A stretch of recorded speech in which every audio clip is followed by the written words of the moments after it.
Okay, as we all probably know, the release of Mass Effect Andromeda was...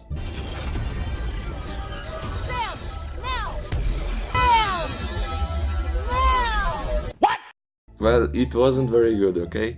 The game collected mixed reviews and was heavily criticized for bad technical problems and famous face animations. Or lack of them. To who? To whom? And your goddamn father?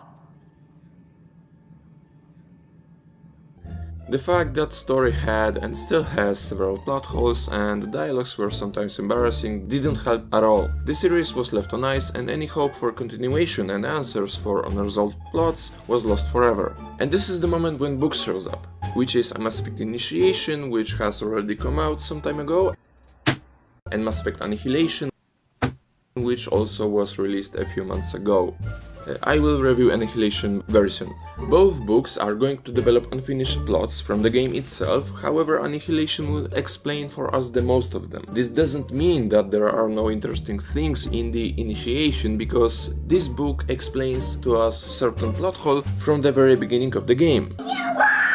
In Mass Effect universe there are several books, and if you ask any Mass Effect fan who read all of them, she or he will probably tell you that those three are the best ones. And this state exists due to the fact that those books have several elements, for example, interesting and well-paced main plot, story that develops naturally,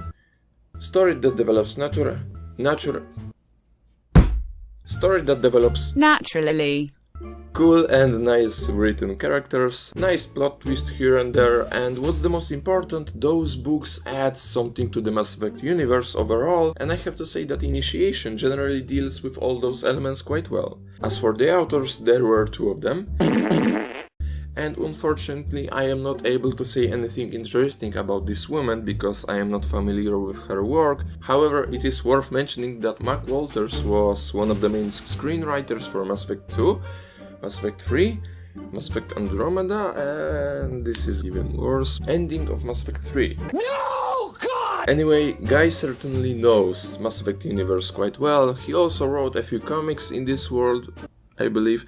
You can see that he has talent and we don't have to worry about consistency of the book with the universe. What does the N stand for in N7? I don't know if we ever said.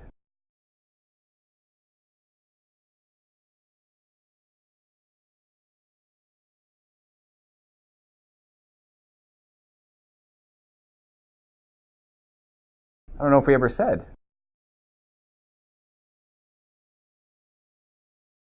What the fuck? Okay, all jokes aside, the cooperation of those two people came out pretty well. Book doesn't have any segments after which we could notice that they were written by different author, and the book itself is consistent in its tone and quite well written. The story of the books is a prequel to the game. Masturbating! Thank you, Captain Obvious. My work here is done!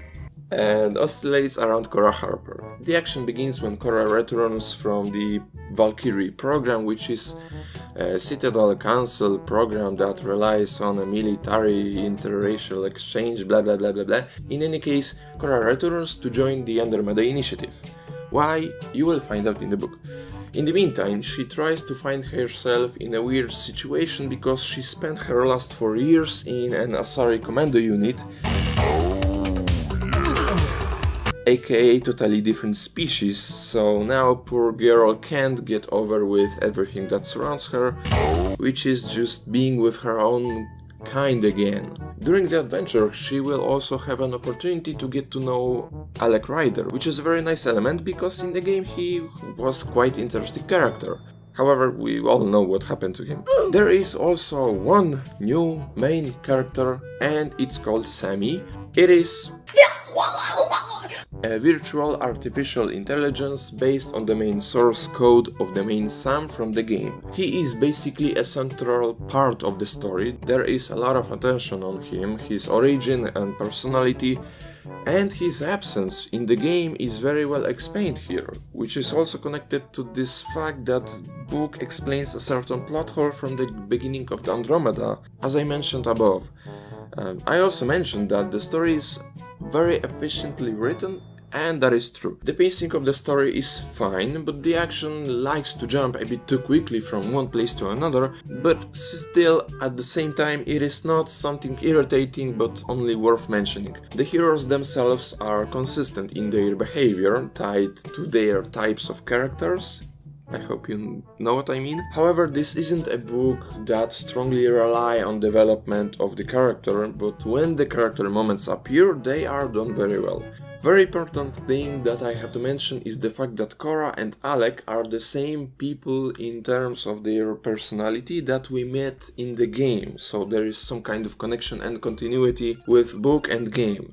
The plot is packed with action, there are some interesting plot twists and well-dosed humor. The novel isn't packed with technological terminology, which is sometimes difficult to understand, and the nice thing is also that for nerds like me, there are few nice references to the previous Mass Effect games.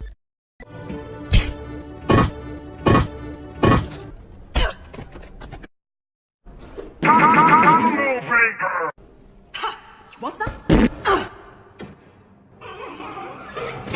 In general, this book is a good choice if you are a science fiction fan and you don't even have to be a fan of Mass Effect series at all. This isn't a masterpiece, but I certainly recommend this book to every Mass Effect fan and especially those who like Andromeda.